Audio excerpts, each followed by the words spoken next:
Now, it is common knowledge amongst watchers that the Winchesters ultimately faced off against God in the extended run of Supernatural, which featured numerous enemies, and of course, Dean was largely to blame for most of their problems, making him the series' antagonist because he was the cause of so many of them. So let's take a look at some of Dean's pure villain moments. First up, in no particular order, his attempt to get Jack to explode. It cannot be forgotten that Dean had turned into a full-fledged villain just a few episodes earlier because of the reaction to the series finale. When Dean learned that Jack couldn't turn into a bomb to kill Chuck, he decided to take it upon himself to gather everything required for the spell. Sam and Castile tried to stop Dean from blowing up Jack, but Dean was adamant about doing it because he wants to murder Chuck. He eventually reached the point where he was prepared to shoot Sam as well, withdrawing only after realizing the plan wouldn't work. Nothing would have happened had Dean not pushed Jack to carry out the plan. Next, Dean betrays Amy, a friend of Sam's, and abandons her child. Amy, a friend of Sam's, was a kitsune, a predator of human brains. She kills her own mother to spare Sam's life. Sam finds Amy as an adult after she has been consuming human flesh. He realizes her because Amy had already saved his life. She'd promised to quit, and she only did it to save her son's life when he was very ill and in need of food. Unfortunately, Dean finds Amy and ganks her in front of her son. He expresses little interest in what would happen to the orphan and even tells the kid that if he emulates his mother, he will be the next to be killed. He then simply abandons the boy and mother. Ouch. Next, his antagonism of Sam over demon blood. When Sam discovered he could defeat demons more powerfully than Castile, it was only reasonable for him to think he could perform well. Sam didn't do it despite being advised against it, since no one, least of all Dean, provided him a decent reason. Instead, Dean asserted that he would have murdered Sam, physically abused him out of rage, and advised him to use the demon-killing dagger while knowing that doing so also killed the host body. Sam, who was turned into a monster after Dean abandoned him and grew obsessed with wrath, carried out the plan after Dean abandoned him, and Dean was also to blame for Lilith's death. Dean, along with Sam, intend to manipulate and murder the defenseless Amara. Amara alters her behavior once she comes to appreciate the beauty of both people and the natural world and the necessity to protect it. But since Amara balances the universe's power, and since they want to kill Chuck, Dean comes up with a scheme to capture her and put an end to her life. Even though Amara is essentially innocent and hasn't done anything to earn this fate, Dean is able to persuade Sam to agree to ending Amara's life. Making matters worse, he flat out lies to Amara, telling her he won't injure her when in reality he wants to eliminate her after he captures her. Next, when Dean refused to get helped by the Mark of Cain. Dean went through with getting the Mark of Cain, even though he knew it would make him bloodthirsty. After it finally drove him insane with bloodlust, Dean made matters worse by turning down Sam and Castile's offers of assistance and committing a murderous spree against the Stein family. Dean resisted Sam and Castile's countless attempts to help him control himself, turning him into a vicious killer. As a result of Dean's initially accepting the Mark of Cain, death itself was ultimately killed by Dean, leaving no other being capable of opposing the darkness at the moment. Now, when he cuts ties with Castile. Due to Dean's treatment of Castile, some fans switched from the Destile ship to the Sastile ship. Dean held Castile solely accountable for Jack's soulless condition, even though Castile had no direct involvement in Mary's passing. After Jack's passing, he did something much worse by severing all relations to Castile, leaving him alone without his surrogate son and without anybody to comfort him in his grief.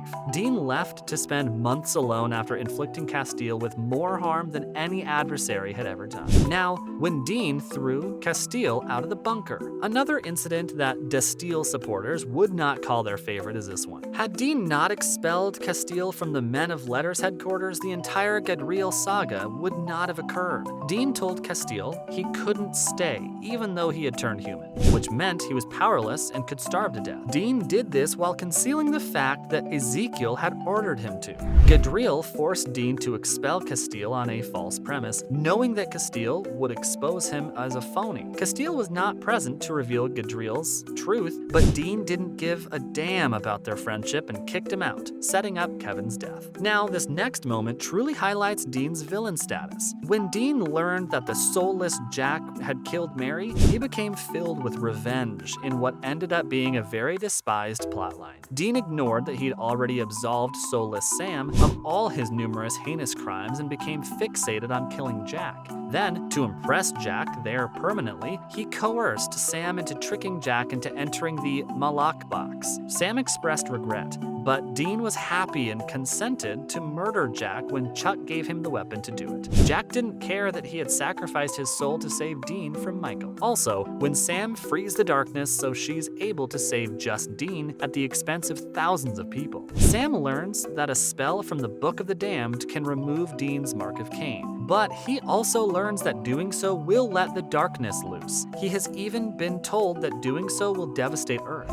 Even though Sam is fully aware that the darkness will make everything worse, he still casts the spell. Amara is unintentionally released for Dean's benefit, and as soon as she is, she kills millions of people and nearly destroys the entire universe. Next up, making the deal for Sam's soul. Although it felt honorable at the time, Dean made one of the worst choices ever when he traded his soul for Sam's life. That is so because it caused him to travel to hell, where he tortured individuals there before bursting the first seal on Lucifer's prison. Given that the cause of the apocalypse can be directly traced to Dean trading his soul, this implies that Dean was to blame for the entire situation. No one among the tens of thousands of people who died as a result of the apocalypse would have died if he had let Sam remain dead. He was already in heaven. Almost everything negative that occurred after season 3 was caused by Dean. Also, Dean's plan to kill Amara. This was undoubtedly the most evil action Dean made, since he took advantage of Amara's innocence to lure her to the bunker and kill her there. When he had already decided to kill her, Dean blatantly lied to Amara when he claimed he would never hurt her. Not only was Amara guiltless, but she also assisted Dean in catching Chuck. The worst part is that Chuck went on to use Dean's truth to break Amara's spirit, allowing him to absorb her essence and grow even more powerful. Chuck was able to snap everyone in the globe away because of the strength he gained from Dean's control over Amara. Speaking of supernatural, here are some of the characters who deserved a spin-off. Now, more supporting characters than one can count appeared in Supernatural's 15 seasons on television.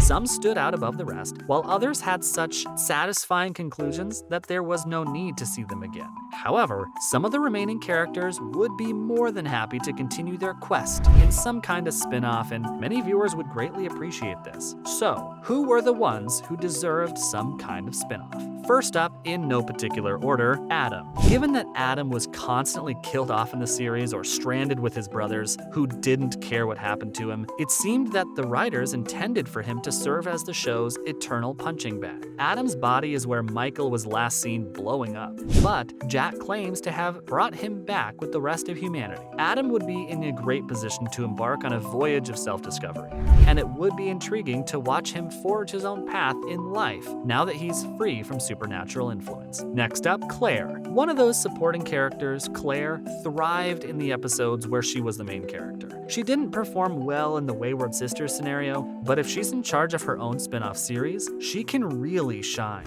It would be interesting to watch a woman adopt the characteristics displayed by Dean, because Claire and Dean are very similar in terms of personality. She still had a lot of growing to do in terms of controlling her fury, as can be shown in her own account. Also, what about Kaya? Kaya was a character that was gravely mishandled.